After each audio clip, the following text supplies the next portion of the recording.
संतान पैदा होती है, जब वो गर्भ के अंदर होती है, तो वो अपनी माता से कनेक्टेड होती है थ्रू दी अम्बिलिकल कॉर्ड।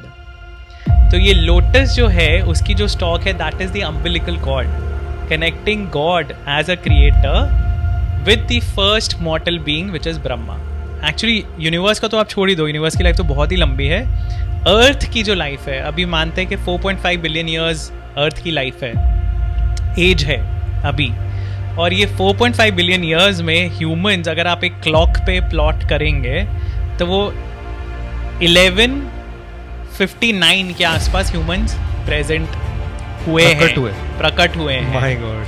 तो ये जो स्क्रिप्चर्स में बताई जाती हैं चीज़ें, दे आर वेरी सिम्बॉलिक, कि इसका पर्पस यही है आपको बताने का कि बहुत लंबा टाइम था, जब 1000 महायुग मतलब ब्रह्मा का पूरा एक दिन, तो यूनिवर्स जो है वो ब्रह्मा के 100 साल के लिए उसकी लाइफ, ब्रह्मा की जो लाइफ है वो यूनिवर्स की लाइफ है।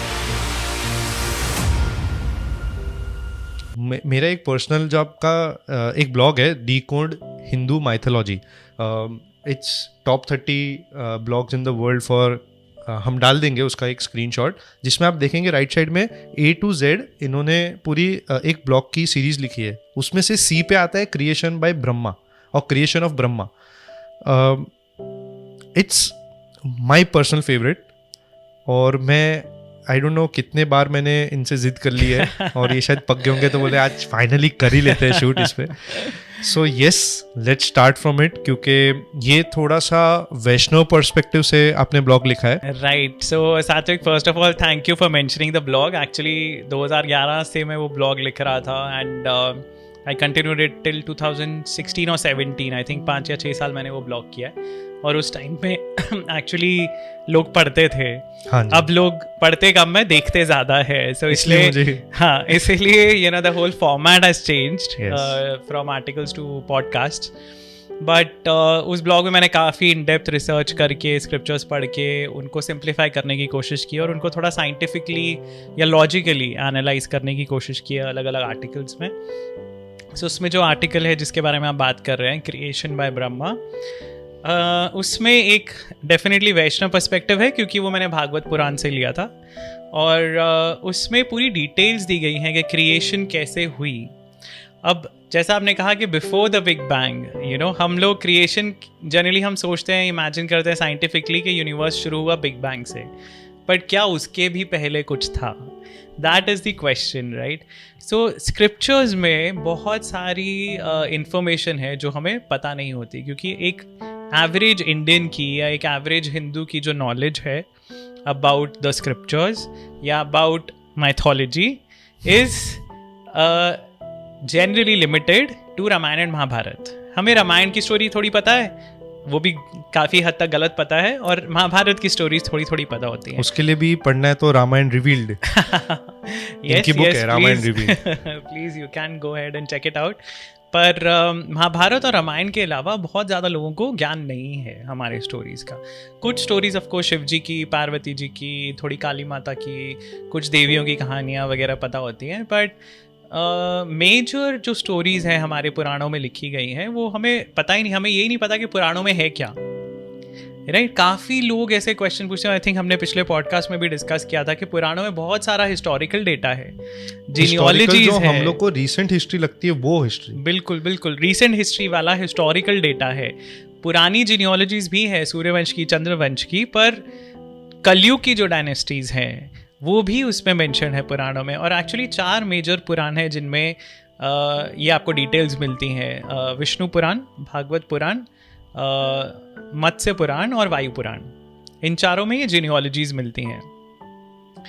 सो क्रिएशन की जब हम बात करें, अगेन पुराणों में कुछ बेसिक जो महापुराण है, 18 महापुराण है और 18 उप पुराण है। तो महापुराण जो होते हैं उनका एक डेफिनेशन ये होता है कि they have to cover certain topics, जिसमें से एक टॉपिक है क्रिएशन, एक टॉपिक है जीनियोलॉजीज, और बाकी अलग अलग चीज़ें उसमें होती हैं। तो क्रिएशन और डिस्ट्रक्शन तो हमारी बहुत पुराणों में मेंशन्ड है।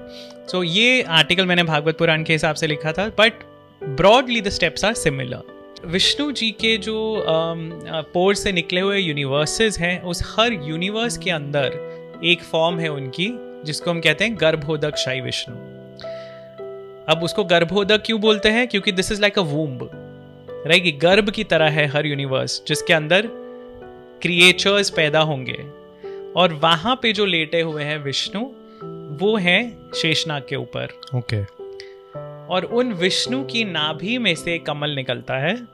Again it is a symbolic way. इसका मतलब ये नहीं कि एक्चुअली विष्णु जी की नाभि में से कमल निकलेगा और उसके अंदर से कोई क्रिएचर निकलेगा, पर ब्रह्मा उस कमल के अंदर से निकलते हैं। तो इसका पर्पस क्या है बेसिकली समझाने का, कि जैसे एक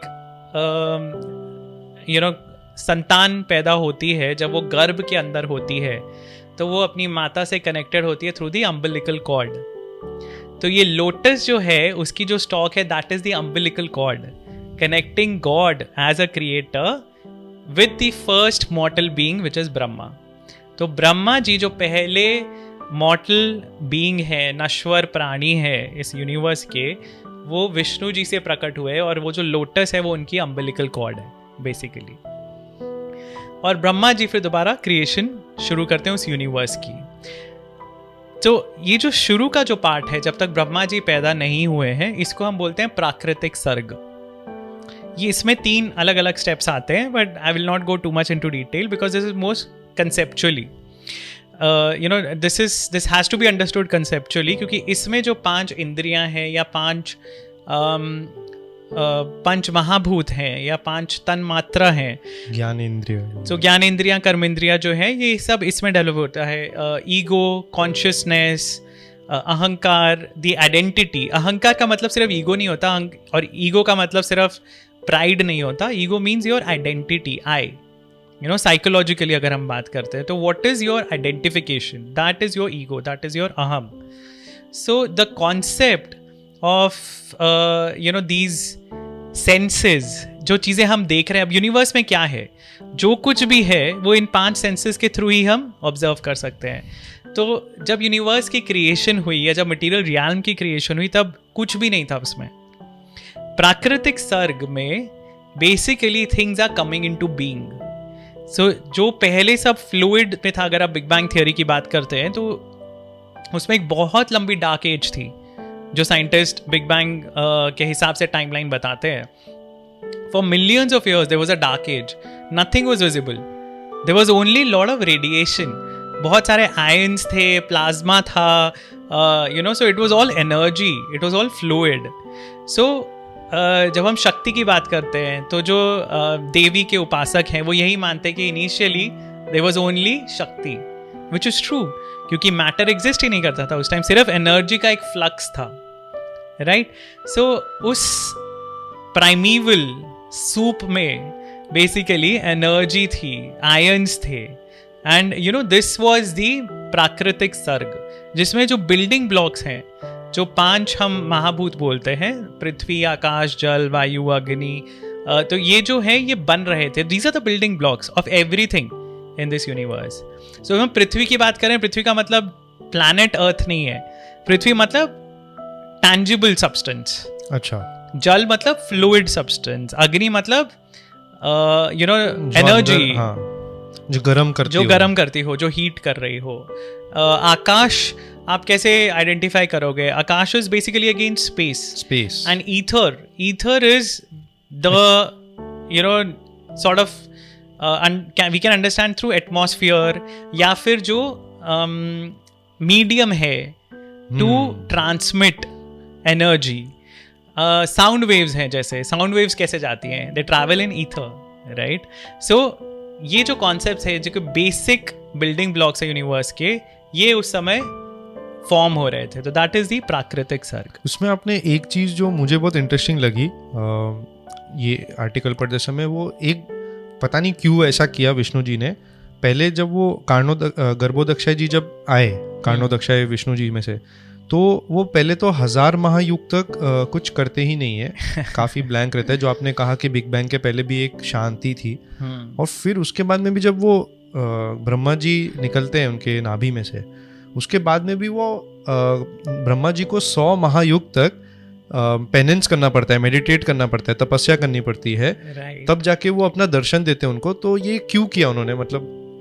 सो देखिए, अगेन हम बहुत लिटरली लेते हैं चीज़ें, पर अगर आप कंसेप्चुअली सोचे तो जब भी एक यूनिवर्स बना और सारे बिल्डिंग ब्लॉक्स अभी बन रहे हैं जैसा मैंने कहा, उन सबको ऑर्गेनाइज होने में टाइम लगेगा। ओके अगर आप साइंटिफिकली देखते हैं बिग बैंग में भी इनिशियली वो आयंस जो इधर उधर भाग रहे थे दे कोलाइडिंग विद ईच अदर, और अल्टीमेटली फर्स्ट टाइम जब जाके हाइड्रोजन या हीलियम बनते हैं तब हैवी मेटल्स बनने शुरू होंगे उसके बाद। पर वो बिल्डिंग ब्लॉक्स हैं, और वहाँ से जो हमारा पीरियोडिक टेबल का पूरा केमिस्ट्री का जो हम रट्टा लगाते थे, वो सारे एलिमेंट्स वहाँ से बनने शुरू हुए हाइड्रोजन वगैरह से। So it will take time, ये बहुत लंबा टाइम पीरियड था। और इनफैक्ट अगर आप सोचिए कि मनुष्य कब आए हैं इस यूनिवर्स की लाइफ में, ह्यूमंस एक्चुअली, यूनिवर्स का तो आप छोड़ ही दो, यूनिवर्स की लाइफ तो बहुत ही लंबी है। अर्थ की जो लाइफ है, अभी मानते हैं कि 4.5 बिलियन ईयर्स अर्थ की लाइफ है, एज है अभी। और ये 4.5 बिलियन ईयर्स में ह्यूमंस अगर आप एक क्लॉक पे प्लॉट करेंगे तो वो 1159 के आसपास ह्यूमंस प्रेजेंट हुए हैं, प्रकट हुए हैं। माय गॉड 1159 मतलब अगर ये पूरा टाइम प्लॉट करेंगे तो नेचर तो हमारे बिना इतने साल बिल्कुल बिल्कुल। तो ये सारी चीजें चल ही रही थी, there was a lot that was happening. तो ये जो स्क्रिप्चर्स में बताई जाती हैं चीजें, दे आर वेरी सिंबॉलिक, कि इसका पर्पस यही है आपको बताने का कि बहुत लंबा टाइम था जब 1000 महायुग मतलब ब्रह्मा का पूरा एक दिन। तो यूनिवर्स जो है वो ब्रह्मा के 100 साल के लिए उसकी लाइफ, ब्रह्मा की जो लाइफ है वो यूनिवर्स की लाइफ है हर यूनिवर्स के लिए। तो ब्रह्मा की लाइफ उनके 100 ईयर्स होती है, उनके हर 100 ईयर्स में 360 दिन होते हैं जिनको कल्प कहते हैं। तो पूरा एक कल्प, देयर वाज नथिंग। क्रिएशन शुरू करते हुए, सृष्टि की शुरुआत करते हुए, अब हर यूनिवर्स में वही है, एक आयनिक सूप है, प्लाज्मा है, देयर इज नथिंग मटीरियल। सो सबसे पहले जो ब्रह्मा जी क्रिएशन करते हैं जिसको हम बोलते हैं मुख्य सर्ग, because that is the main. क्या होता है पहले वो? सर्ग is basically like a chapter or stages, so मुख्य सर्ग उसको बोलते हैं, जिसमें मेन जो चीजें हैं उस यूनिवर्स की वो क्रिएट हुई जो इमोबाइल थी या इमूवेबल चीजें हैं। so planets also, if you realize, they are immobile. They are moving because of gravitation. हाँ, वो सन के ग्रेविटेशन। हाँ, पर by itself a planet is immobile, right? so purpose यही है अगेन बताने का कि जिस जगह पे आप रह रहे हो, जो प्लैनेट्स हैं, जो गैलेक्सीज हैं, या जो भी लैंड है, माउंटेन्स हैं, ये सारी चीज़ें जो हैं वो पहले आई हम सबसे। तो वो हमारा जो फाउंडेशन है, पहले रहने के लिए जगह होगी तभी आपको क्रिएट करने का मतलब है ना।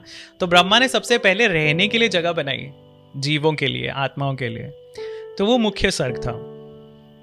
उसके बाद उन्होंने धीरे धीरे लिविंग चीज़ें बनानी शुरू की, बर्ड्स, एनिमल्स, एक्वेटिक्स, ये सब बनाए, जिसको बोलते हैं तिर्यक सर्ग। अब this is how evolution also happened, right? कि पहले एक प्राइमोर्डियल सूप था, जैसा कहा जाता है कि बैक्टीरिया थे, बैक्टीरिया से एक्वेटिक्स बने, प्लांट्स बने, लैंड के ऊपर चलने वाले एम्फीबियंस बने, फिर टेरेस्ट्रियल एनिमल्स बने, फिर प्राइमेट्स आए और फिर जाके ह्यूमंस आए। ये भी आपके एक ब्लॉग में जो ई से स्टार्ट होता है, I think evolution in Hinduism, right? So ये जो कॉन्सेप्ट है वो ऑफ कोर्स दशावतार में भी वो कॉन्सेप्ट बताया जाता है, पर क्रिएशन में जो तिर्यक सर्ग है उसमें अभी तक कोई इंटेलिजेंट स्पीसीज जैसे हायर इंटेलिजेंस, हायर कॉन्शियसनेस वाले नहीं है। अभी तिर्यक सर्ग में बेसिक लाइफ फॉर्म्स आते हैं। और ये इन्होंने अर्थ ही क्यों चुना? क्योंकि पहले आपने बोल दिया कि इतने इमूवेबल प्लैनेट्स बना दिए, बट फिर अर्थ क्यों? सो ये हमारी गलतफहमी है कि सिर्फ अर्थ पे ही लाइफ है। हमारे स्क्रिप्चर्स के हिसाब से तो 14 लोक हैं। अच्छा। और ये जो 14 लोक हैं उन सब में लाइफ फॉर्म्स हैं अलग अलग। और 14 लोक मतलब ऐसा नहीं कि 14 प्लैनेट्स हैं। लोक मतलब एक बहुत बड़ा जोन है, बहुत बड़े बड़े जोन्स हैं। जैसे कहा जाता है, हम गायत्री मंत्र अगर आपने सुना हो या पढ़ा हो तो ओम भूर्भुवः स्वः, तो वो भू क्या है? भूलोक। भुवः इज भुवर लोक एंड स्वः इज स्वर्ग लोक। सो ये जोन्स हैं अर्थ से लेके सन तक जो जोन है, अर्थ इज भूलोक। और ऐसे अर्थ के जैसे और बताए जाते हैं दैट 7 द्वीप हैं टोटल। और अर्थ से लेके या भूलोक से लेके सन तक का जो डिस्टेंस है, सूर्य तक का जो डिस्टेंस है, वो भूवर लोक है। तो उसके बीच में जो कुछ है वो सब भूवर लोक में आता है। और सूर्य से लेके ध्रुव तक, ध्रुव तारा जो है, ध्रुव तारा तक का जो रीजन है दैट इज स्वर्गलोक। अच्छा। सो ऐसा नहीं है कि स्वर्गलोक हम बोलते हैं, हम इमेजिन करते हैं एक शहर है, एक सिटी है, अमरावती या जो भी जहाँ पे हेवन है, एक लोक है, तो वैसा नहीं है। लोक में जोन है पूरा। This makes a lot of sense. ये ज्यादा विजुअलाइजिंग डेफिनेटली रियल भी लग रहा है, समझ आ रहा है। डेफिनेटली। तो स्क्रिप्चर्स में देखिए सिंबॉलिक स्टोरीज होती है। और ये लोक का भी एक ब्लॉग है। हाँ, लोक का भी एक ब्लॉग है। वो भी मुझे करना था बट इन्होंने मेरे को टाइम नहीं दिया। सो अभी डिस्कस हो गया रहे थोड़ा। सो जो ये लोक है, इसमें हर एक अलग अलग लोकों में अलग अलग टाइप्स की इंटेलिजेंट स्पीसीज हैं। सो सिर्फ पृथ्वी पे अकेले हम नहीं हैं। Definitely there are aliens out there. So याद रखना, हम स्पेशल नहीं है। हाँ, हम इतने स्पेशल नहीं है जितना हमें लगता है। सो तो ये पहले तिर्यक सर्ग, मुख्य सर्ग और तिर्यक सर्ग हो गए। तो इसके बाद अब ब्रह्मा जी को लगता है कि जो पर्पस है क्रिएशन का, वो इन जीवात्माओं को एक एवेन्यू देना था अपनी तरह से जीने का, राइट। और उनको एक तरह से ये रियलाइजेशन भी होनी चाहिए इन जीवात्माओं को कि उनकी ओरिजिनल लाइफ क्या थी, and so they should have that consciousness, right. तो वो एक हायर कॉन्शियसनेस के बीइंग्स बनाना शुरू करते हैं। एंगर है, फ्रस्ट्रेशन है, वो उनके मस्तक से प्रकट होती है as a dark purple coloured child, नील लोहित बेसिकली कलर है। और वो जो बच्चा ना वो रो रहा है, और वो उसको चुप कराने के लिए ब्रह्मा जी कहते हैं माँ रुद्र, डोंट क्राई, और इसीलिए उस बच्चे का नाम पड़ जाता है रुद्र। तो शिव जी जो रुद्र जिनको हम मानते हैं, वैष्णव कॉन्सेप्ट में शिव जी का अलग अलग रूप है। ऐसा नहीं कि यही शिव जी का पहला फॉर्म है, पर जैसे स्पिरिचुअल रियल में विष्णु जी के फॉर्म्स है, वैसे विष्णु जी के भी, शिव जी के भी फॉर्म्स हैं। पर मटीरियल वर्ल्ड में शिव जी प्रकट होते हैं थ्रू ब्रह्मा, और ब्रह्मा जी के फोरहेड से वो प्रकट होते हैं एज रुद्र। अब शिव जी के प्रकट होने पे जब वो चुप होते हैं तो ब्रह्मा जी उनको बोलते हैं कि आपको मेरी हेल्प करनी पड़ेगी प्रोक्रिएशन के लिए। तो शिव जी भी ऑफ कोर्स मना कर देते हैं कि भाई ये सब झंझट में तो मुझे नहीं पड़ना है। तो फिर ब्रह्मा हेल्प मांगते हैं उनसे कि please I am literally struggling here, क्योंकि कुछ तो मेरी हेल्प कीजिए। तो शिव जी अपने जैसे 11 और रुद्र प्रकट करते हैं, 10 और रुद्र प्रकट करते हैं, टोटल 11 रुद्र हो जाते हैं वो। तो ब्रह्मा जी को थोड़ा इंस्पिरेशन मिलता है कि हाँ ठीक है, ऐसे भी हो सकता है, ऐसे। Again if you see evolution के हिसाब से दिस इज बेसिकली माइटोसिस, जो एसेक्सुअल रिप्रोडक्शन होता है, सेल डिवीजन है। तो he is just splitting into another half, that half is splitting into another half. तो 11 रुद्र ऐसे बन जाते हैं, विच इज़ वेरी साइंटिफिक। और आप सोचिए कि रिलीजियस स्क्रिप्चर में ऐसी चीज़ें मिलना, it's if you have an open mind you realise कि what are they trying to tell you. और ये रुद्र जो बन जाते हैं, फिर इसके आगे भी क्रिएशन नहीं बढ़ रही है। तो ब्रह्मा जी उनसे हेल्प मांगते हैं कि अब आगे कैसे बढ़े। और वो शिव जी अपने में से जो फेमिनिन प्रिंसिपल होता है उसको बाहर निकालते हैं, और वो होती है रुद्राणी। सो फर्स्ट टाइम इस यूनिवर्स में मेल और फीमेल कंपोनेंट्स अलग अलग होते हैं। तो अब इसके पहले तक कोई कंसेप्ट नहीं था मेल और फीमेल का। हाँ, तो ऐसा नहीं बोल रहे कि मेल पहले आए। हाँ, पर बट इट वाज कंसेप्ट ही नहीं था, कॉन्सेप्ट ही नहीं था मेल और फीमेल का, जेंडर्स का। तो वहां पे शिव जी अपने लेफ्ट हाफ में से रुद्राणी जो है, रुद्र जो है वो रुद्राणी तो को अर्धनारीश्वर वहां पे भी बोल सकते हैं। अलग अलग एपिसोड्स हैं अर्धनारीश्वर के, पर हाँ यहाँ पे भी वो टिपिकल कॉन्सेप्ट नजर आता है। उसी तरह फिर 11 टोटल रुद्राणियां हो जाती हैं, लेकिन they are still not procreating. वो अभी भी they are not interested in संसारिक लाइफ। सो वो दो एक हाफ्स बन गए हैं एक होल के, they are always together, they always find ways to come together. पर उनका पर्पस ये नहीं है कि हमें प्रोक्रिएट करना है, हमें जनरेशंस आगे बढ़ानी है, जो ब्रह्मा जी का पर्पस है। उनका पूरा का पूरा रीजन ही एग्जिस्टेंस का ये है। तो फिर ये कार्तिकेय और गणेश वो सब बहुत बाद में आते हैं, बहुत। अच्छा, वो इनके पार्ट नहीं है, इनके भी और अवतार है। सो उन 11 रुद्रों में से एक है शिव, और वो शिव जी के पुत्र जो है कार्तिकेय, गणेश, ये बहुत बाद में पैदा हुए हैं, बहुत अलग हो गया। सो इनिशियली दे रिफ्यूज कि हमें आगे प्रोक्रिएशन वगैरह नहीं करना। अब ब्रह्मा जी फिर परेशानी में आ गए कि हाँ मैंने कुछ जीव तो बना लिए पर लेकिन मेरा पर्पस सॉल्व नहीं हो रहा है। मैंने जो इतनी सारी क्रिएशन बनाई है, यूनिवर्स बनाया है, इतने प्लैनेट्स बनाए, गैलेक्सीज बनाए है, जो भी बनाया उनको पॉपुलेट कौन करेगा। सो उनका वो मेडिटेशन करने बैठते हैं और वो जो नेगेटिविटी होती है, जो गुस्सा होता है, वो चैनलाइज करते हैं पहले तो, और वो अपने थॉट्स से 10 पुत्र और पैदा करते हैं। और वो जो 10 पुत्र उनका बोलते हैं उनके मानस पुत्र, क्योंकि वो मानसिक विचारों से आए हैं, उनके मन से आए हैं। सो जो मानस पुत्र हैं उनके, वो 10 ऋषि हैं जिनको हम जानते हैं, जैसे अत्रि हैं, पुलह, पुलत्स्य, वशिष्ठ, ये सारे जो ऋषि हैं जिनके नाम हम सुनते हैं, बड़े बड़े ऋषि, भृगु, तो ये सारे उनके मानस पुत्र हैं। नारद भी ब्रह्मा जी के पुत्र है, मानस पुत्र, thought created, mind born sons. और एक उनमें से है दक्ष। सो इन सब ऋषियों में से सिर्फ दक्ष हैं जो वो बीड़ा उठाते हैं अपने ऊपर कि ठीक है मैं आपकी हेल्प करूंगा। लेकिन अभी तक there is still no procreation that is happening. Daksha ने एक्सेप्ट कर लिया कि हाँ ठीक है मैं ये रिस्पॉन्सिबिलिटी लेता हूँ, बट अभी तक किसी को पता नहीं कि कैसे होगा ये। मनुष्य सर के पहले ब्रह्मा जी और भी बीइंग्स क्रिएट करते हैं और उनमें से एक है प्रसूति। सो दक्ष जो उनके पुत्र थे, ब्रह्मा जी के मानस पुत्र जिन्होंने बीड़ा उठाया था, वो प्रसूति के साथ उनका विवाह होता है। And this is the first time that sexual reproduction happens. जैसे हमने अभी बात की, जिस तरह क्रिएशन बताया गया है हुआ, वो क्लियरली एवोल्यूशन को दर्शाता है। दैट यू नो पहले इनएनिमेट ऑब्जेक्ट्स आए, फिर धीरे धीरे वेजिटेशन, प्राइमेवल फॉर्म्स, उसके पहले एसेक्सुअल रिप्रोडक्शन था, फिर sexual reproduction, higher beings came into form. और दशावतार जो है उसमें अगर आप लिस्ट में देखेंगे तो सबसे पहला अवतार मत्स्य अवतार बताया गया है, which is actually not correct chronologically in this कल्प। यस, तो ये जो 10 अवतार हैं इस कल्प के ही हैं, अलग अलग मनवंतर्स के। पर इसमें पहले वराह कल्प आ गया। सबसे पहला जो अवतार था इस कल्प में ब्रह्मा जी के, वो वराह अवतार था। इसलिए वो जो पंडित जी कभी कोई पूजा का करते तो जम्बूद्वीपे, भारत खंडे और फिर वराह कल्पे। बिल्कुल, तो हम वराह कल्प में है, इसीलिए ये देखिए ट्रेडिशंस जो है, रिचुअल्स जो है, उनका कुछ मीनिंग है। तो जो हम संकल्प लेते हैं उसको संकल्प बोलते हैं। अच्छा। यू नो जब हम क्योंकि जब हम कोई अनुष्ठान कर रहे हैं या कुछ रिचुअल परफॉर्म करने के लिए शुरू कर रहे हैं तो पहले हम संकल्प लेते हैं कि हम ये अच्छे से करेंगे।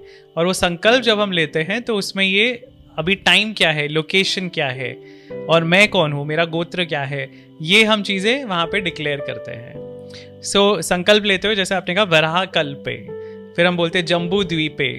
जम्बू द्वीप is basically this global island. Okay. और उसमें भारत खंडे जो इंडियन सब कॉन्टिनेंट है उसमें भारत वर्षे, इंडिया प्रॉपर में हम हैं। Okay, so it is very detailed. Bharat खंडे मतलब आप बोल रहे हो इंडियन सब कॉन्टिनेंट का जो पीस ऑफ लैंड है, जो अफ्रीका से अलग से एक सब कॉन्टिनेंट की तरह अलग मूव करता है, वो पीस ऑफ लैंड। yes. फिर उसमें जो भारत का देश है उसको yes. भारतवर्ष। यस, वाओ, सो इतना प्रॉपर्ली। बिल्कुल बिल्कुल। सो क्योंकि हमें पता नहीं है सिग्निफिकेंस क्या है, अगेन हमें लैंग्वेज समझ में नहीं आती, हमें सिग्निफिकेंस समझ में नहीं आता उसका कि क्या है इन सब चीज़ों का पर्पस। पर ये वराह अवतार जो था ये पहला अवतार था, और उसके बाद दूसरे अवतार हुए। इनफैक्ट मत्स्य अवतार तो one of the most recent avatars है। सो जो ऑर्डर है बेसिकली दशावतार का, उससे हमें समझ में आता है कि आर्टिफिशियल ऑर्डर है। और जैसा मैंने कहा वराह अवतार पहला अवतार था इस कल्प का। अब इस कल्प में जैसा मैंने पहले कहा 14 मनवंतर होते हैं हर मनवंतर में, तो अभी हम 7th मनवंतर में हैं। और मत्स्य अवतार जस्ट बिफोर 7th मनवंतर हुआ था। 6th और 7th मनवंतर के बीच का जो टाइम था उसमें मत्स्य अवतार हुआ था। Wow. तो it is one of the most recent avatars. Of course उसके बाद श्री राम, परशुराम, कृष्ण जी, बुद्ध अवतार वगैरह कल की जो अभी होंगे ये सब हैं, लेकिन मत्स्य अवतार इज नॉट द फर्स्ट अवतार। तो ये जो ऑर्डर है उससे हमें समझ में आता है कि एक एवोल्यूशन का कॉन्सेप्ट देने की भी कोशिश की गई है। जो हम मत्स्य अवतार से शुरू करते हैं, कूर्म अवतार पे आते हैं, फिर उसके बाद वराह अवतार आता है, फिर नरसिम्हा अवतार आता है, और फिर ह्यूमन इनकारनेशंस आते हैं। तो एक एक्वेटिक लाइफ से amphibian terrestrial being, half man half human, actually उसके बाद वामन अवतार आते हैं जो एक प्रिमिटिव मैन मान सकते हैं हम। उसके बाद परशुराम जो फॉरेस्ट में रहते थे, बेसिकली एक्स यूज़ करते हैं, क्रूड टूल्स यूज़ करते हैं। And after that we come to civilisation with Shri Ram. So एक कॉन्सेप्ट ऑफ एवोल्यूशन भी है स्क्रिप्चर्स में। तो मैं जैसे बहुत बार बोल चुका हूँ आई थिंक इस पॉडकास्ट में, और लोग सुन के शायद परेशान हो जाएंगे कि बहुत ज़्यादा सिम्बोलिज्म होता है और इन सब चीज़ों का बहुत डीप सिग्निफिकेंस होता है। जो भी स्टोरीज़ हैं उनको सिर्फ एक कहानी के रूप में लेके उनको डिसमिस मत कीजिए, समझने की कोशिश कीजिए कि उनका पर्पस क्या है, हमें क्या बताना चाहती हैं वो कहानियाँ।